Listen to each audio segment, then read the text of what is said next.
Andrew Mountbatten-Windsor has a new home. He did not choose it willingly.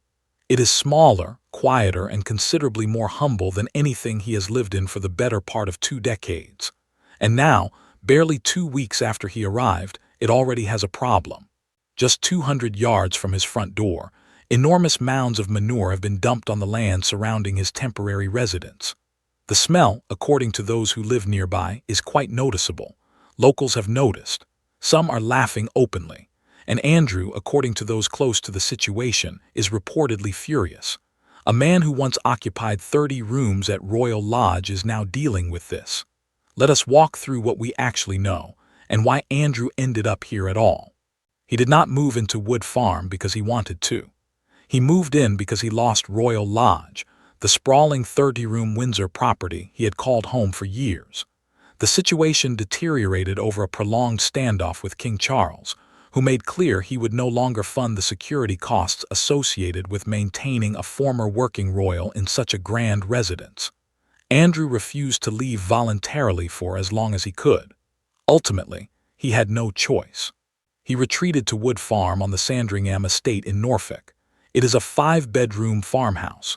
It is also the very same house where Prince Philip spent much of his retirement and his final days. 30 rooms, down to 5 bedrooms. Windsor Great Park exchanged for a working farm estate.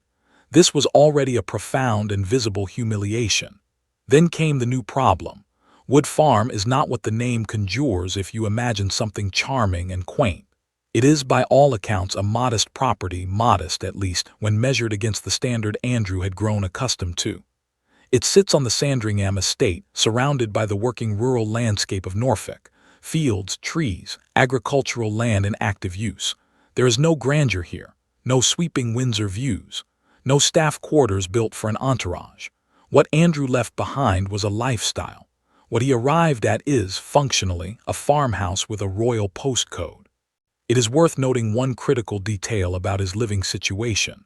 The Sandringham estate is privately owned by King Charles III, not held in public trust, not a grace and favor arrangement through the state. Andrew is, in every practical sense, a guest on his brother's land, living by his brother's rules. And crucially, this is not a secluded estate hidden behind high walls. Locals pass by. They can see what is happening outside, which brings us to the problem. Approximately 10 days before Andrew arrived at Wood Farm, 3 estate workers were observed unloading substantial quantities of manure from a tractor and trailer. They deposited it onto the land immediately surrounding the farmhouse, reportedly around 200 yards from the front door. Let us be precise about what this was. According to reports, the manure was being used as fertilizer to assist newly planted trees in taking root. Anyone with any familiarity with large rural estates will confirm that this is entirely standard practice. Manure enriches soil. New trees require enriched soil. Sandringham is a working estate. This kind of agricultural management happens regularly. That is the practical explanation. The timing, however, is impossible to ignore. This occurred days before a man currently under active police investigation arrived at the property.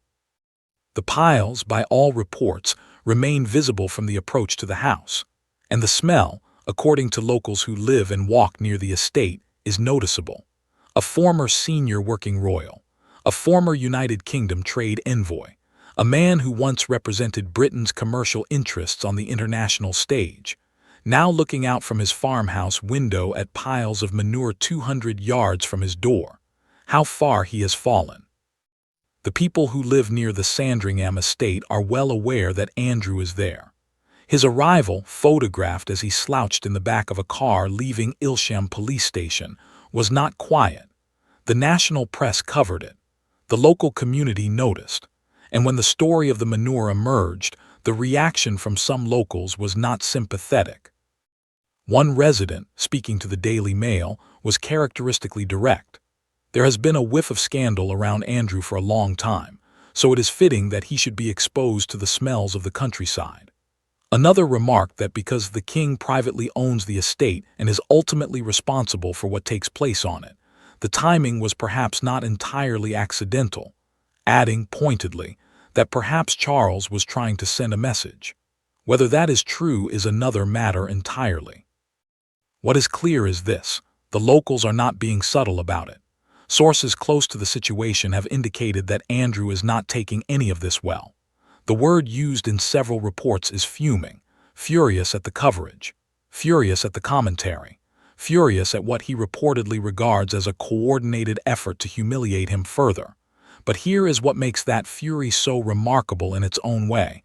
There is nothing he can do about it. He cannot call a press conference. He cannot issue a rebuttal without drawing 3 times as much attention to the story. He cannot simply drive away and let it blow over because, as we will come to, he cannot simply drive away at all. He is reportedly furious. He is also, apparently, stuck. This is where the story shifts from embarrassing to genuinely extraordinary, because Andrew's situation at Wood Farm is not simply a matter of reduced square footage and an unfortunate smell outside his window. According to the newspaper and multiple additional reports, he has been subjected to a strict set of conditions governing how he can live at the property. He is reportedly not permitted to go horse riding. That may sound minor, but for Andrew it represents a significant restriction. While living at Royal Lodge, he rode frequently and was often photographed doing so. It was one of the few remaining public activities he engaged in. Sources indicate that any such images during an active police investigation would be considered deeply damaging to his standing. Beyond that, he reportedly cannot leave the Sandringham estate without advance permission and a chaperone. Any visitors must allegedly be approved in advance. There have been no confirmed public sightings of Andrew since his arrival at the property. Picture that situation clearly. A man who once traveled the world representing Britain's trade interests abroad, now reportedly requiring clearance before he can leave a farmhouse. Unable to ride, unable to host freely, and with fertilizer spread just down the lane outside. The laughter from beyond the fence must feel very distant and very close at the same time. All of this, the manure, the mockery, the restrictions, the reduced circumstances, exists within a far more serious context. And it would be a disservice to the story to let the darkly comic elements obscure what is actually happening. Andrew was arrested last week on suspicion of misconduct in public office. He spent 11 hours in police custody. That arrest happened to fall on his 66th birthday, a detail which, as one commentator noted, ensured maximum headlines. The allegation at the center of the investigation relates to his time as the United Kingdom's trade envoy, a role he held between 2001 and 2011. During that period, he allegedly shared sensitive government information with Jeffrey Epstein, the American financier who died in 2019 while awaiting federal trial in the United States. Police have confirmed the investigation is continuing. Searches conducted at Royal Lodge have now concluded, though officers have not disclosed what was examined. Andrew has not been charged. That must be stated clearly and accurately. The manure outside his door is a tabloid story. The investigation is not.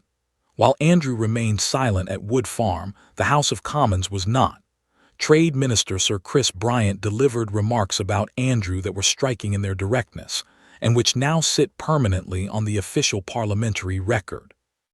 He described Andrew as a rude, arrogant, and entitled man, and characterized his conduct as a constant self-aggrandizing and self-enriching hustle.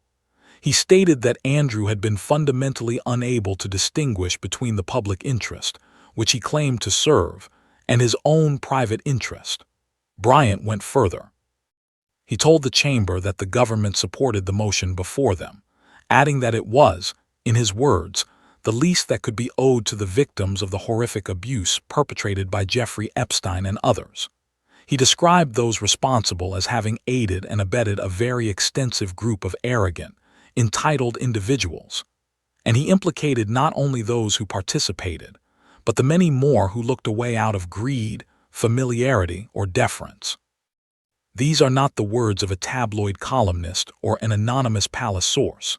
These are the words of a government minister, delivered in the Commons, preserved in Hansard.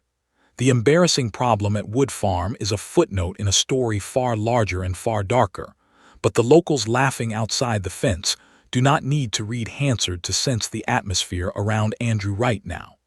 Then came a development that royal watchers found particularly significant. Richard Benyon, the Lord Chamberlain, one of the most senior officials in the royal household, reportedly made a rare visit to Andrew at Wood Farm. The meeting is said to have lasted approximately 2 hours. The Lord Chamberlain does not make casual visits. That detail alone was enough to set off a wave of speculation about what was discussed.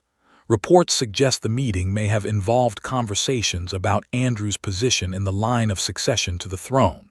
He currently stands 8th in that line. And according to multiple sources, discussions within both the government and the palace are now intensifying over whether his ongoing legal troubles justify his formal removal. That would represent the final institutional severance, not just a reduction in royal duties, not just the loss of royal lodge, but the permanent, formal removal of his place in the constitutional order. The house belongs to Charles. The land belongs to Charles. The rules are set by the palace. Andrew has no leverage left. He is a guest who has run out of arguments. There is one element of this story that sits somewhat apart from the politics, the investigations, and the parliamentary record, and that is the impact on Andrew's daughters. Reports have emerged that both Princess Beatrice and Princess Eugenie have significantly reduced their public appearances in recent months. Insiders describe their reputations as having been affected by association. Their social engagements are uncertain. Their professional roles are described as unsettled. There are reports that both have been quietly excluded from significant events, royal ascot among them, as part of a broader effort to create visible distance from their father's situation. Whatever one concludes about Andrew, his daughters did not make the choices that have led here. They are navigating the consequences of a situation not of their making. That is worth acknowledging, even in the middle of everything else. Now I want to hear from you. Is the manure outside Andrew's new home simply a case of unfortunate timing, an agricultural coincidence that happened to land at the worst possible moment? Or does it feel to you like a fitting symbol of exactly where his life now stands? And with the investigation continuing, strict restrictions in place, Parliament speaking on record, and the palace reportedly discussing his succession status, what do you think happens next for Andrew? Let me know your thoughts in the comments below. If you follow royal affairs closely and want clear, detailed updates as this story continues to develop, make sure you are subscribed. There is clearly much more to come.